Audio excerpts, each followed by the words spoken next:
ان اللہ و ملائکتہ یصلون علی النبی یا ایھا الذین آمنوا صلوا علیہ وسلموا تسلیما صلوا علی الحبیب الصلاۃ والسلام علیک یا سیدی یا رسول اللہ وعلی آلک و اصحابک یا سیدی یا حبیب اللہ الصلاۃ والسلام علیک یا سیدی یا نبی اللہ وعلی آلک و اصحابک یا سیدی یا نور اللہ سبحان ربک رب العزت عما یصفون وسلام علی المرسلین والحمد للہ رب العالمین والصلاۃ والسلام علی سید المرسلین اما بعد فاعوذ باللہ من الشیطان الرجیم بسم اللہ الرحمن الرحیم۔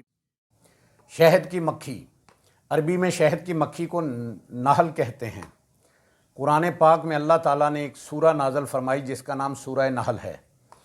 اس صورت میں شہد اور شہد کی مکھی کے فضائل اور اس کے فوائد و منافع کا تذکرہ فرمایا ہے جو قابل ذکر ہے، اور در حقیقت یہ مکھیاں عجائبات عالم کی ایک فہرست میں سے ایک بہت ہی نمایاں مقام رکھتی ہیں۔ اس مکھی کی چند خصوصیات ہیں۔ ایک، اس مکھی کے گھروں یعنی چھتوں کا ڈسپلن اور نظام عمل اتنا منظم اور باقاعدہ ہے گویا ایک ترقی یافتہ ملک کا نظام سلطنت ہے جو پورے نظام و انتظام کے ساتھ نظم مملکت چلا رہا ہے، جس میں کوئی خلل اور فساد رونما نہیں ہوتا۔ ہزاروں بلکہ لاکھوں کی تعداد میں یہ مکھیاں اس طرح رہتی ہیں کہ ان کا ایک بادشاہ ہوتا ہے، یعنی ایک ملکہ ہوتی ہے جو جسم اور قد میں تمام مکھیوں سے بڑا ہوتا ہے۔ تمام مکھیاں اس کی قیادت میں سفر اور قیام کرتی ہیں۔ اس بادشاہ کو یاسوب کہتے ہیں۔ ان کا یاسوب ان مکھیوں کے لیے تقسیم کار کرتا ہے اور سب کو اپنی اپنی ڈیوٹی پر لگا کر کام کراتا ہے۔ چنانچہ کچھ مکھیاں مکان بناتی ہیں جو سوراخوں کی شکل میں ہوتا ہے۔ یہ مکھیاں ان سوراخوں کو اتنی خوبصورتی اور یکسانیت کے ساتھ مسدس 6 گوشوں والا شکل کا بناتی ہیں کہ گویا کسی ماہر انجینئر نے پرکار کی مدد سے ان سوراخوں کو بنایا ہے۔ سب کی شکل بالکل یکساں اور ایک جیسی، سب کی لمبائی، چوڑائی اور گہرائی بالکل برابر ہوتی ہے۔ کچھ مکھیاں یاسوب کے حکم سے انڈے بچے پیدا کرنے کا کام انجام دیتی ہیں، کچھ شہد تیار کرتی ہیں، کچھ موم بناتی ہیں، کچھ پانی لاتی ہیں، کچھ پہرا دیتی رہتی ہیں۔ مجال نہیں کہ کوئی دوسری مکھی ان کے گھر میں داخل ہو سکے۔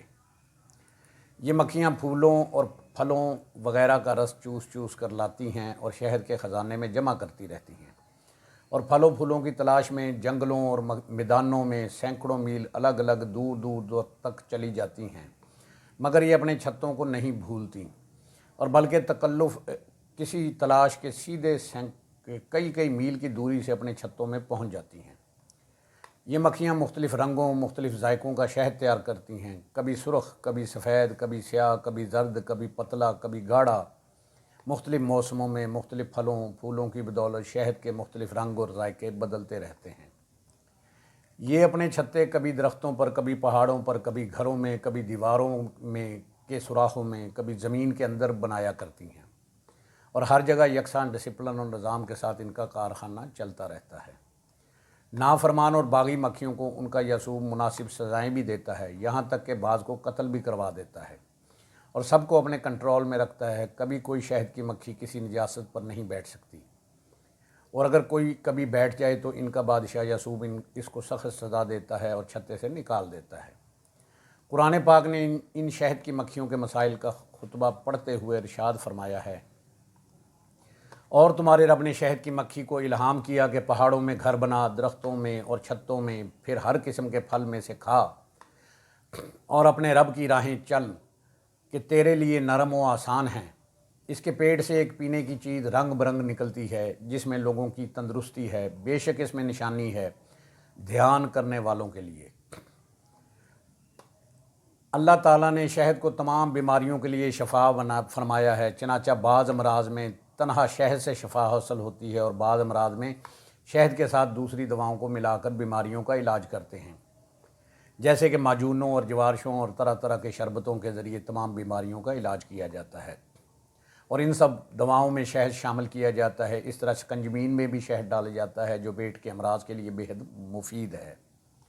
بہرحال ہر مسلمان کو یہ ایمان رکھنا چاہیے کہ شہد میں شفا ہے، اس لیے قرآن پاک میں اللہ تعالیٰ نے ارشاد فرمایا ہے، یعنی اس میں لوگوں کے لیے شفا ہے فقط، واللہ تعالی عالم۔